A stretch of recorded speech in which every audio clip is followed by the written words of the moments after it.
I'm Terry Sanders of the Carter G. Woodson Project, and I'm here with the president. Shoot, stop. I said president. We ain't gonna start this again. Okay. Hello, my name is Terry Sanders. I'm with the Carter G. Woodson Project, and I'm here with the president of the Carter G. Woodson Project, Lynn Hampton. Hello, Lynn Hampton. How are you? All right, doing great. Good. Would you tell us a little about your organization and? Yeah. Okay. Well, yeah. I'm messing. We ain't gonna start this already. Okay. I'll do some. I'll call you right back. What is it? This can go on the bloopers. Yeah. Okay, no, tomorrow's Wednesday. Yeah.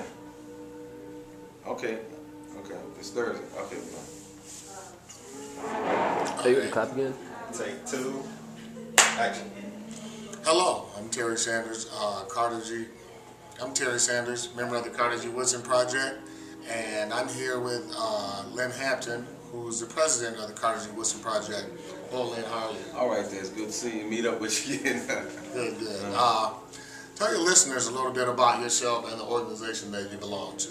Well, like I said, my name is Lynn Hampton. Some call me Hamptonio. I'm a talk show host in Cleveland, Ohio, and also president of the Carter G. Woodson Project. And it's a great committee and organization. And I guess the topic of what we're talking about today is the movement of changing Black History Month to June. That's what it's all about, too. Okay. Yeah, well, what is the primary mission of the Carter G. Woodson Project? Well, you know, we got together. It came to me during the time where I was putting on the Black History Month program. And some of the things that took place when orchestrating that whole event led me to believe in saying, okay, if we can, do something about, if I'm going through this experience of getting speakers in and going in the Midwest, we having a difficulty with the whole weather situation.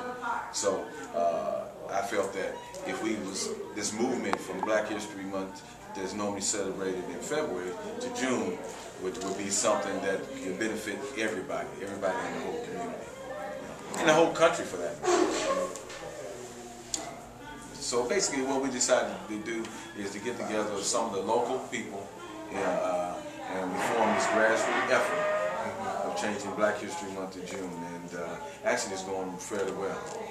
Well, some would question why you would even want to change Black History Month from February to June. Could you elaborate on that for us?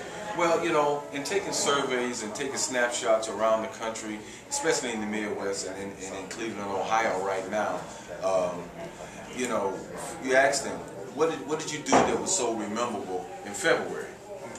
And the answer to a lot of those questions, it would be like, well, I just stayed in my house. I didn't do nothing. We sit back and watch Piece of the Action, or Let's Do It Again, or you may have a few documentaries on television. But when you have a function, something that's ethnic, it's a time to energize, to galvanize, to make you feel good about who you are.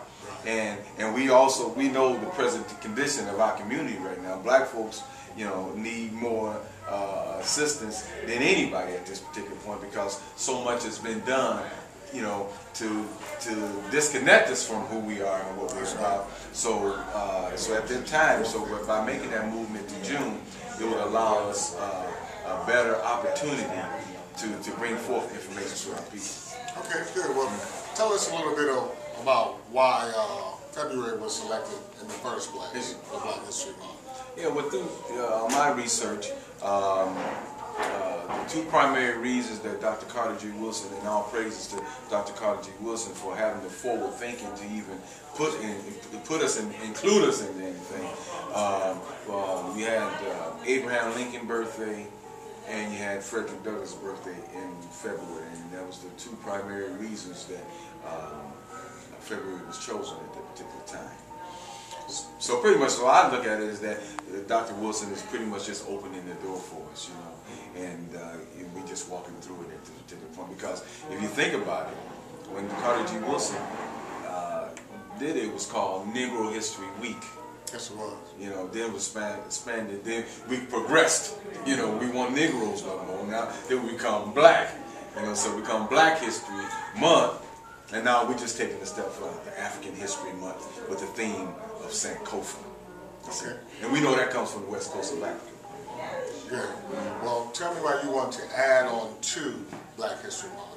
Well, see, some would say, possibly, why don't we just add on to it and just leave Black History Month where it is, and then some may, it may be all right for some folks if they, have difficulty in change, because change sometimes is difficult for some folks, but, then, even though our condition is different, then because you already have, I just read something recently about Morgan Freeman saying, why do we even have a Black History Month? Because our culture is so deep and entrenched into American culture, so American culture is Black history culture and things of that nature, So, and trying to get two separate celebrations going, you're going to have your Hispanics and Asians and everybody else. So, well, why they have to have two times to do something, you know what I'm saying? So let's do it in June, and where it will have a greater chance of success, because we've been dealing with Black History Month this long, right. And look where we at at this particular time.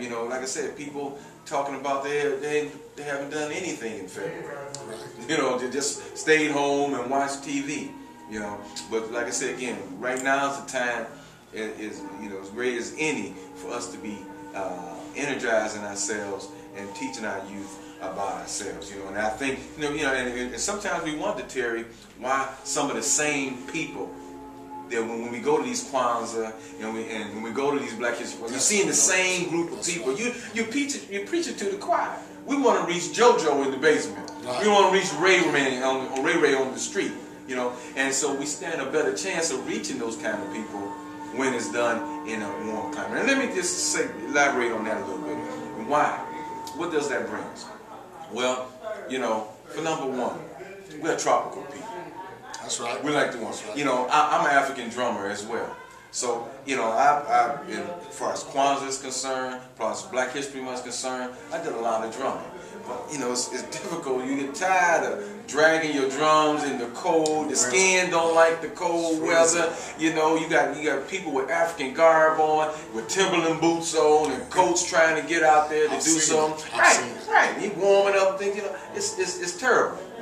For a race of people that have done so much for this country. We fought all your wars. We died for this country. All the inventions that African Americans done that this country is still benefiting from. We entertain the country to the hilt. We top on entertaining the country. So when we decide to want to get together and come together, we're doing it in secret, in closed doors, all in the Midwest. So half of the country is in closed doors and don't want to come outside. See, and by us coming outside, all the little stereotypical things that people in other cultures may think of us, all that can be dismounted and disbent. You know what I'm saying? Because now they're out there. We out there showing ourselves. And so I'm saying other cultures can learn just as well. So how are they going to learn about us and bring the whole community together? If we separated in the house and our own little churches and doing these programs, they would never learn of the truth about, or the stereotypical beliefs about African Americans, because we're all separated, and you know what I'm saying. And then, as far as Cleveland is concerned, every time then when we do something at some of these other festivals, we seclude it to our own little neighborhoods.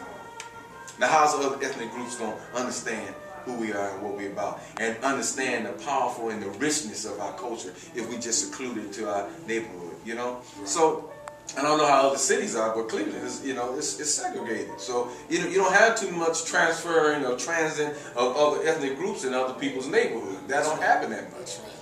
So it afford an opportunity for number one, for our youth to come out and see the richness of our culture.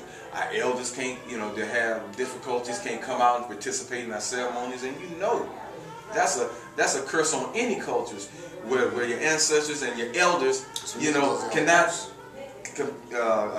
come out and participate in your ceremonies and stuff. So so it would allow that as well. So it's a good thing. We just asking people before you pretty much cast judgment on it to think about it. Yes. and see how great this whole movement can be for the betterment of all, and not just African Americans, like to inform everybody, you know, because African Americans in this country and abroad have done some great things. And you know, and right now our youth, you know, Terry, our youth need it more than anybody, you know. And you know, something that Dr. Runoka Rashidi said, and I said on my radio show, and it kind of like sums up the reason why this whole history thing is so important. He said, what you do for yourself depends on what you think of yourself, and what you think of yourself depends on what you know of yourself. That's right. And what you know of yourself depends on what you've been told of yourself. So, you know, what our youth is, who wants to be black? When they see the 10 most sexiest men, the 10 most sexiest women, they don't look like us in the media. When they show Africa, they show all the parts that, you know, they starving, AIDS, swatting flies. There's some beautiful parts of Africa that are never being shown. You know, right. That have put Cleveland to shame. They know very little. Right. They put Cleveland to shame, but they don't see those things. So, and then all the negative imagery and all the stereotypical attitudes and behaviors. So our youth don't know themselves. They don't respect themselves. So how can they respect their brother, their neighbor, their elders, and things in the community when they have no respect for themselves? Okay. You know. Well, talk to us about when is this going to jump off? When is this going to kick off? And what are some of the programs that you're going to have during that month? Well, we're kicking off in June in Cleveland in June 2011. All right. And see, we could just, you know, deal with the historical point of view in dealing with this whole movement, but our people need meat on the bones.